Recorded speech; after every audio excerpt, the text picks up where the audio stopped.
내년도 예산안 처리 법정 시한인 오늘 본회의에서 야당 단독의 감행 예산안이 사상 처음으로 강행 처리될지 관심이 쏠리고 있습니다. 본회의 전 여야 원내대표 간의 극적 타협이 이뤄질지 오늘이 중대 분수령이 될 것 같습니다. 국회 취재기자 연결해 보겠습니다. 임성재 기자. 네, 국회입니다. 네, 여야 원내대표 회동 예정됐다는 얘기 들었는데 지금 만나고 있는 건가요? 애초 국민의힘 추경호 더불어민주당 박찬대 원내대표가 조금 전인 오전 11시 10분부터 국회의장실에서 만나기로 했습니다. 하지만 추 원내대표 등 여당 의원들의 의장실 항의 방문에 회동이 지연됐고 현재는 아예 회동이 무산된 것으로 전해지고 있습니다. 민주당 박찬대 원내대표만 의장실을 찾아 의견을 나누고 있습니다. 우 의장이 자리를 마련한 건 677조 4천억 원 규모에서 4조 1천억 원 줄어든 야당 주도 감액안을 오후 본회의에서 처리할지 최종 논의하기 위해서입니다. 이 삭감 항목은 예비비와 사정기관 특수활동비가 대표적인데 여야가 평행선을 달리고 있어 접점을 찾을 수 있을진 미지수입니다.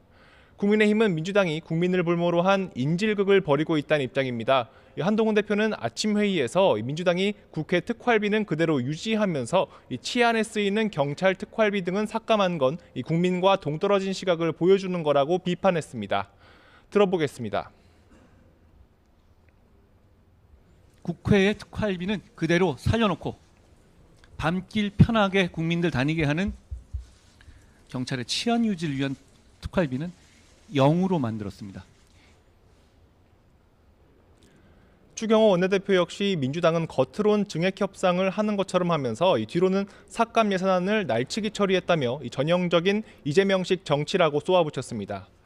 여당 내에선 야당이 일방적으로 주도한 예산을 처리하게 되면 지역 현안 사업에도 차질이 불가피한 만큼 그 책임은 온전히 민주당이 지게 될 거란 강경한 반응도 나옵니다. 반면 민주당은 정부 여당의 전향적인 입장 변화가 있어야 한다는 뜻을 고수하고 있습니다.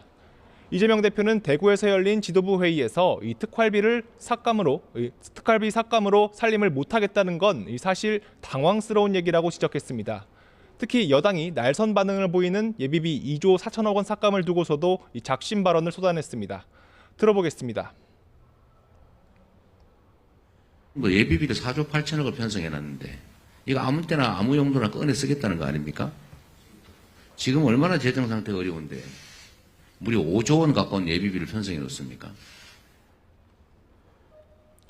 코로나 사태 이후 연간 사용된 예비비가 1조 5천억 원을 넘은 예가 없는데 무슨 5조 원 가까운 예비비를 편성하느냐며 정부난을 비판한 겁니다. 예산안 상정에 열쇠를 쥔 우원식 국회의장은 여야 원내대표의 입장을 청취하는 등 막판 고심 뒤 처리 여부를 결정할 것으로 보입니다. 네, 오늘 탄핵안 표결도 관심인데요. 본회의에 최재해 감사원장 그리고 이창수 중앙지검장 탄핵소추안도 올라가죠. 네, 여야는 또 감사원장 검사 탄핵안을 둘러싸고도 충돌하고 있습니다. 야당은 최재해 감사원장과 이창수 서울중앙지검장 등 검사 3명에 대한 탄핵소추안을 오늘 본회의에 보고한다는 방침입니다. 이후 모레 열리는 본회의에서 바로 표결에 붙인다는 계획인데요. 야당은 탄핵 추진이 대통령실 관저 이전 불법 의혹과 관련한 감사나 김 여사의 주가 조작 의혹에 대한 수사가 미진했다는 이유 등을 들고 있지만 여당은 민주당이 사정기관에 대한 보복 탄핵을 하고 있다고 강하게 반발하고 있습니다. 국민의힘 한동훈 대표도 아침 회의에서 민주당이 자신들을 수사하거나 조사한 사람을 콕 집어서 탄핵하겠다고 하고 있다며 대한민국을 무정부 상태로 몰고 가고 있다고 꼬집었습니다. 지금까지 국회에서 YTN 임성재입니다.